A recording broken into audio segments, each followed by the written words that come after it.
Et Monsieur Xavier Saucira, le directeur général de la SMPA, est toujours avec nous. Alors Monsieur Saucira, on l'a vu dans un précédent reportage, où vous sous-traitez tout ce qui est stockage, commercialisation et même livraison. Pourquoi ? Parce que le métier de production est un métier à part entière et les problématiques de production sont déjà très complexes. Et pour cette raison, comme ça a été dit dans le reportage, on a décidé de scinder nos activités. Et par exemple, pour le stockage, on fait confiance à un professionnel du métier qui est de Frigodome. Pour la distribution et la commercialisation, c'est Pain et Compagnie qui se charge de ça. Alors tout de même, comment travailler en toute sérénité au quotidien quand on sait que vous avez de gros clients, mais il y a aussi la crise économique, et l'un de ces clients peut avoir de grosses difficultés, et ceci évidemment risque d'avoir un impact sur votre activité. Ça risque d'avoir un impact fort, évidemment. Oui. Comment rester serein? C'est avoir la meilleure lecture possible du marché et de manière à répondre au plus près des demandes de nos clients et avec tout le professionnalisme de nos équipes.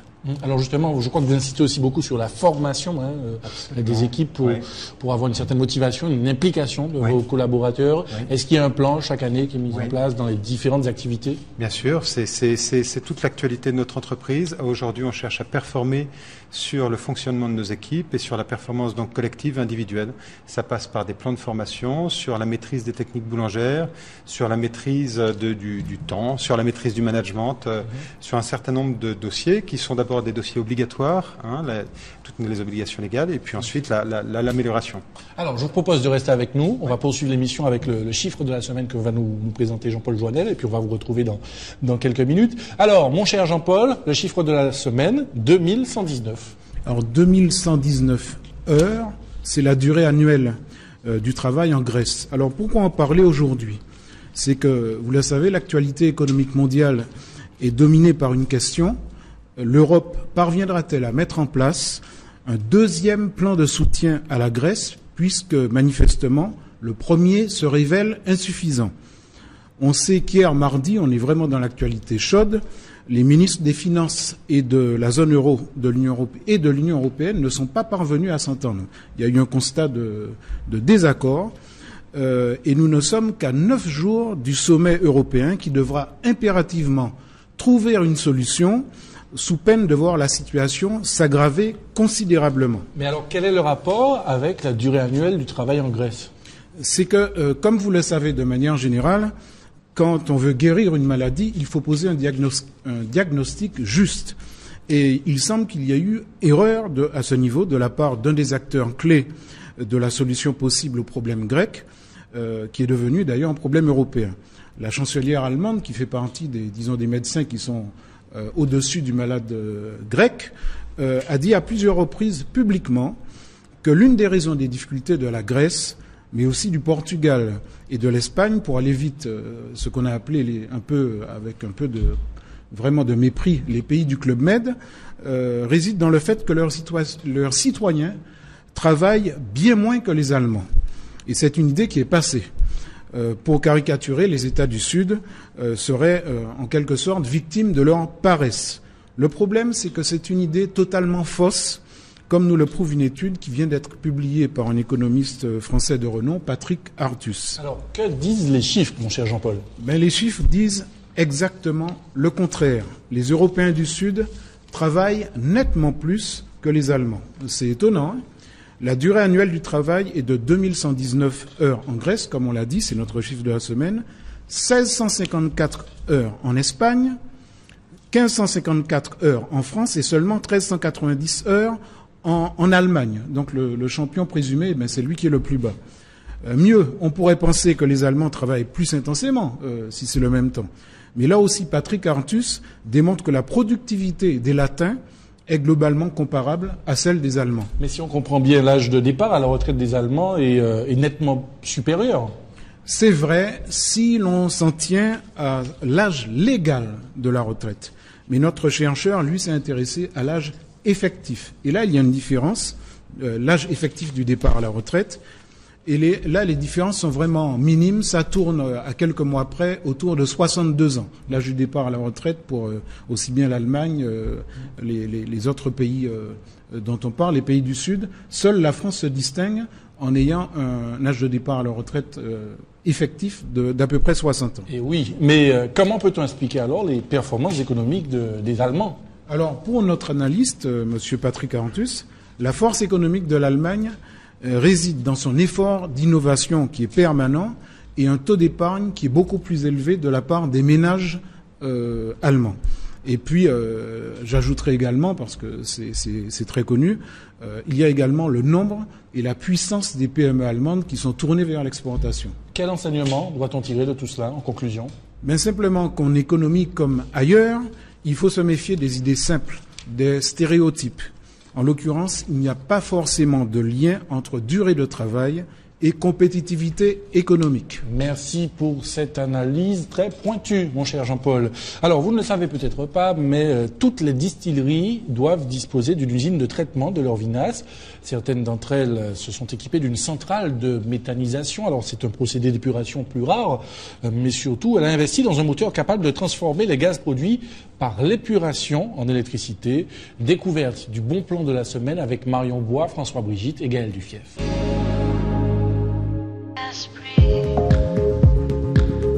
Chaque jour, 600 000 litres de vinasse arrivent dans l'usine d'épuration de Saint-James. La vinasse, c'est le liquide résiduel du jus de la canne. Il contient des substances biologiques polluantes. Pendant longtemps, les vinasses ont été déversées directement dans les rivières. Désormais, elles sont traitées dans ces lagunes. L'injection d'oxygène permet de décomposer les matières polluantes, mais l'originalité, c'est d'ajouter l'épuration par les bactéries, un procédé plus rapide et moins consommateur d'énergie. Voilà, ce sont nos bactéries qui se mettent en colonie et qui forment des petits grains qui ressemblent un petit peu à du caviar et qui sont de véritables petites usines de retraitement. Dans ces cuves, la vinasse est épurée en 24 heures. Tous les éléments nutritifs qui s'y trouvent vont être mangés par les bactéries et elles vont les décomposer en éléments de plus en plus simples. Et on va finir finalement avec de l'eau, du dioxyde de carbone, CO2, et du méthane, CH4, pour l'essentiel.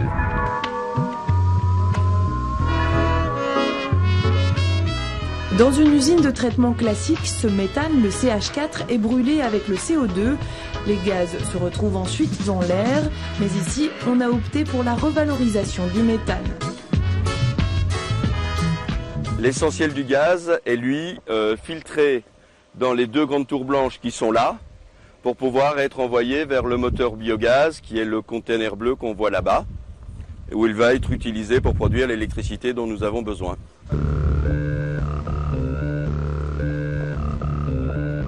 Partie moteur et partie électrique, partie commande. Ce moteur est donc alimenté par le méthane issu de l'épuration des vinasses. Puissance maximale, 500 kW, soit 1/500e des besoins de la Martinique. Grâce à cette énergie, l'usine d'épuration assure ses propres besoins. La totalité de la station est alimentée à partir de ce moteur.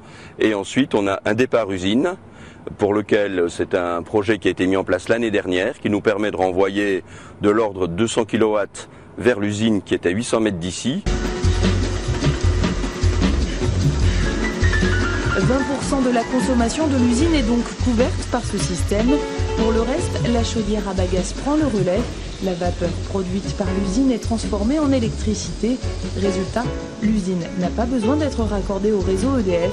Elle est totalement autonome. Comme quoi, on n'arrête pas le progrès. Nous allons conclure avec Monsieur Xavier Saussira, le directeur général de la Société martiniquaise de production alimentaire. Un mot tout de même sur les spécificités en matière de méthode de pilotage qui existent au sein de votre société. Oui, l'actualité de nos entreprises, c'est qu'aujourd'hui, on doit devenir performant. Et que, comme le disait tout à l'heure monsieur, eh bien, nous devons d'abord commencer par faire le diagnostic de nos entreprises, en voyant quelles sont nos forces, nos faiblesses, et prendre date sur des objectifs que chacun d'entre nous, individuellement ou collectivement, on doit atteindre. Alors justement, puisque vous parlez d'objectifs, quels sont les grands enjeux, les grandes perspectives pour le développement de votre société? Des grands enjeux, vous savez, il n'y en a pas aujourd'hui, on existe depuis un certain temps. Aujourd'hui, l'enjeu principal, c'est de continuer à exister sur un marché difficile. Donc c'est d'avoir une gamme de produits sans cesse renouvelée et qui colle à la demande des clients. Et lorsque l'on parle de développement, les perspectives, les projets à ce niveau. De nouveaux produits, par exemple, aujourd'hui on va développer une gamme de produits locaux. On a développé récemment une baguette santé avec un taux de sel inférieur et un taux de fibres un petit peu supérieur. Voilà. En tout cas, Monsieur Soussira, merci beaucoup. De rien. Merci d'être venu nous parler de votre société. Vous saluerez vos collaborateurs, on l'a vu qui ont fait tous les jours avec absolument. Une grande implication, une grande motivation. Et puis on aura l'occasion de parler un de ces jours donc du développement de la SMPA, la Société Martiniquaise de Production Alimentaire. Merci beaucoup. Merci à vous. Et on se retrouve dans un instant pour les dernières minutes de Libre Écho. Et justement, pour poursuivre, mon cher Jean-Paul, ces quelques images, alors on va juste dire qu'il s'agit d'un clin d'œil à Pierre-Marie Joseph. Au nom du président de la République. Alors voilà, on va découvrir les images. C'était la semaine dernière, mon cher Jean-Paul. Pierre-Marie Joseph, qui est le président de l'Association martiniquaise des petites et moyennes industries et qui a reçu une distinction. Oui, Pierre-Marie Joseph, qui est membre de notre conseil d'administration à Contact Entreprise. Moi, je trouve vraiment tout à fait intéressant que la République, de temps en temps, distingue vraiment les plus les plus méritants d'entre nous. Donc il a été fait chevalier de la Légion d'honneur. Donc en deux mots, qui est Pierre-Marie Joseph, ou ceux qui ne le connaissent pas? C'est un véritable capitaine d'industrie je note qu'il a passé par une filière de formation qui en a formé bien d'autres, des patrons martiniquais vraiment solides. C'était, j'allais dire, la filière Max Élysée. Très souvent, Max a pris sous son aile des jeunes qui étaient prometteurs, les a formés, et après, Marcel Ozna, c'était la même chose. Donc, tout ça pour dire que vraiment, s'il est une personne qui méritait cette distinction de monde économique en Martinique, c'est bien Pierre-Marie Joseph. Voilà, c'était le clin d'œil de la semaine. On termine avec vous pour l'agenda de Contact Entreprise. L'agenda avec deux dates, le conseil d'administration, ça on en a déjà parlé la semaine dernière plutôt. Et puis, surtout une conférence très intéressante sur le thème suivant, croissance verte, mythe écologique et réalité économique. Et ce sera un expert allemand qui va venir nous parler de tout ça. Et ensuite, il va faire un séminaire avec un certain nombre d'entreprises qui veulent absolument prendre ce train qui va emporter tout le monde. Cette conférence aura lieu le jeudi 22 juin. Toutes les précisions sont sur le site de Contact Entreprise, www.contactentreprise.com. Tout est dit. Je crois. C'est parfait. Merci Jean-Paul.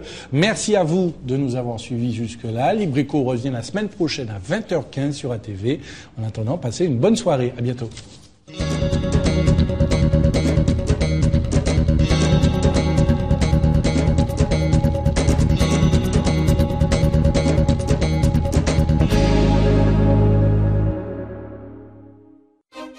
Contact Entreprise vous a présenté Libre Écho.